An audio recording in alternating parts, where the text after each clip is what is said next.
হঠাৎই সেই দিন লুচি খেতে ইচ্ছা করলো বড়মশাই, তার জন্য বললো যাও না দুটো লুচি তৈরি করো, অনেক দিন ধরে খেতে ইচ্ছা করছে, তাও আর কি হচ্ছে না বৃষ্টির জন্য। এই বৃষ্টিতে খিচুড়ি আর মানে ভাজাভুজি এইসবই বেশি হচ্ছিল।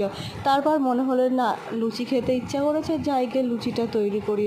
যেই কথা সেই কাজ, ওদিকে ঠাম্মা লুচি সেঁকছে আর আমি এদিকে বেলছি। আমি কিন্তু লুচি বেলতে খুব একটা পারি না, তোমরা কিন্তু কেউ দেখে হাসবে না, ঠিক আছে? দেখো লুচিটা কিন্তু একটু বড়ই করছি, কিন্তু মানে একটা থালায় রাখছি, থালার থেকে যখন নিচ্ছি তখন ছোট হয়ে যাচ্ছে। তো তোমরা কে কে লুচি খেতে ভালোবাসো? আমি কিন্তু 2-3টের বেশি লুচি খেতেই পারি না। আমাদের বাড়িতে কিন্তু এইসব একটু কমই হয়, তেলে ভাজা জিনিস কিন্তু খুব একটা পছন্দ করে না, তাও আর কি সবার ইচ্ছাতে হয়। তারপর দেখো আমি লুচি টুচি বেলে 4টে লুচি দিয়ে বসে পড়েছি সন্ধ্যাবেলায়।